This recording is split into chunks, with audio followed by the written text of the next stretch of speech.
WOKV News Time 9:32 on this Thursday morning, and a WOKV News exclusive now, as one of the men behind the recent threats in St. Johns County this week made two local high schools, Landrum Middle and Passetti Bay Middle, tells us that he is aware that he is disrupting police operations and unnerving families, and that's one of the reasons why he does it. However, he says school threats are not the worst thing that he has done. I got killed one time when I was swimming. It was my first one ever. You got someone killed one time? Yeah. Intentionally? No. The audio is a bit garbled. He was speaking voice over internet with WOKV's Christine Volino, saying that the man's death was the result of swatting. You can hear that exclusive interview throughout today and tomorrow on WOKV, continuing coverage of Inside the Threats. And Christine, he engaged us actually via social media yesterday. Can you kind of pull back the curtain a little bit on how he got to the point of connecting with this individual? So, in the newsroom, we get calls, email messages, text messages, people reaching out to us on social media all of the time. We get, and you can tell me if this is an exaggeration or not, hundreds of email messages and messages to the newsroom every single day. Something about this message, which was originally to Ben in response to a tweet he had made, something about this message stood out. So Ben asked us to take a look at it to see if we thought it was legitimate. So we asked a couple of questions trying to find out, is this legitimate? Is this a scam? And to be honest, this could still be a hoax. It doesn't seem like it. We've engaged police as well, or we've been in communication with them, and we think that this is a legitimate source of these calls. But to be honest, behind the scenes, this could be a hoax for us as well. So something about this made Benjamin think that this was legitimate. We looked into it. We also believe that it is legitimate. And so we believe that we've done our due diligence verifying this source. One of the things that they did was send us the original audio of the call that was made to Passetti Bay Middle School.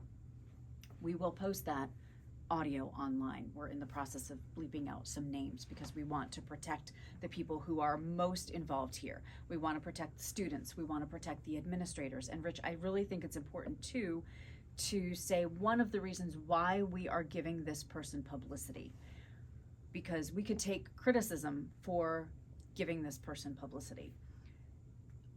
Until I listened to this audio, I don't even think me, being a news person, understood what some of these administrators have to deal with on a day-to-day basis. These calls happen on a daily basis across the country. And to hear the things that were said to the school, we hear a school shooting threat or a hoax call made to a school. Many of us don't even know what that really means other than somebody was annoying. But to hear the actual audio of the call itself and what the people who answer the phone, who in many circumstances are expecting it to be a parent saying that their student is late to school, or a student saying, the bus hasn't picked me up on time, or somebody calling out sick for that day. To get that call is very unnerving, and I think that that's very important for us to be able to acknowledge and share with other people how that feels to be on the receiving end of that call. Is the other part of the newsworthiness of this, as we think of value, because we're the value proposition of a news story, it's not always a black and white thing, but is another way that you look at it, being able to illuminate for law enforcement, to continue to learn more about how technology is continuing to change the way that these are done. When we were kids going to school, you wrote on a chalkboard something silly or stupid that would happen in the school, and now cryptocurrency is being brought into place with this. That's an excellent point. So, when I went to school, the worst thing that could happen was somebody would throw a smoke bomb into a classroom or something like that, and it wasn't dangerous.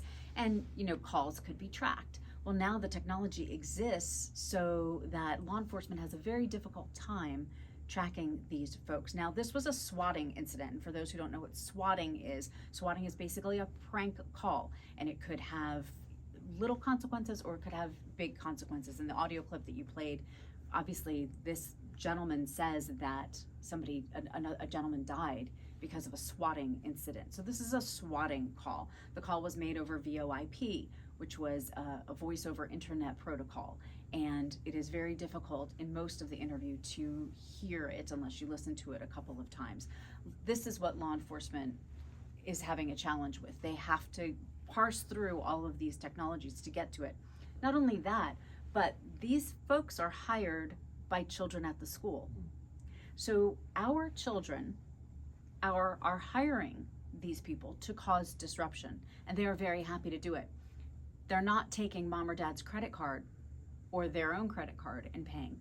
They're paying in crypto, they're paying in Bitcoin, they're paying in other technologies that they were telling me that they accept that are very difficult, if not impossible, to trace. All the while, St. John Sheriff's Office is still investigating the source of this, and I know you've engaged them and other law enforcement as this investigation is coming out. Absolutely. And so one of the things that we might be criticized for is we're bleeping out this person's pseudonym, his name, even though we think it's a pseudonym. And one of the interesting things about this is a person, you know, it's not a bot, or if it is a bot, it's a very sophisticated bot. But this person indicates that he is between the ages of 13 and 17. And so even though this is not within the United States, we in the United States protect people innocent until proven guilty, even if they say they're guilty. So we don't even know that this person is in fact who they say they are. We'll let you listen to the audio. You make the decision if you think it's the same person. You make the decision if you think this is legitimate. It's important for us from a journalistic standpoint to protect our sources, regardless of where they're coming from, to protect the identity of those folks, but we will cooperate with law enforcement so that this case gets resolved. I will say two things. One, they don't think they're going to get caught. They say so in our interview. They say, we're talking to you because we know we're not going to get caught.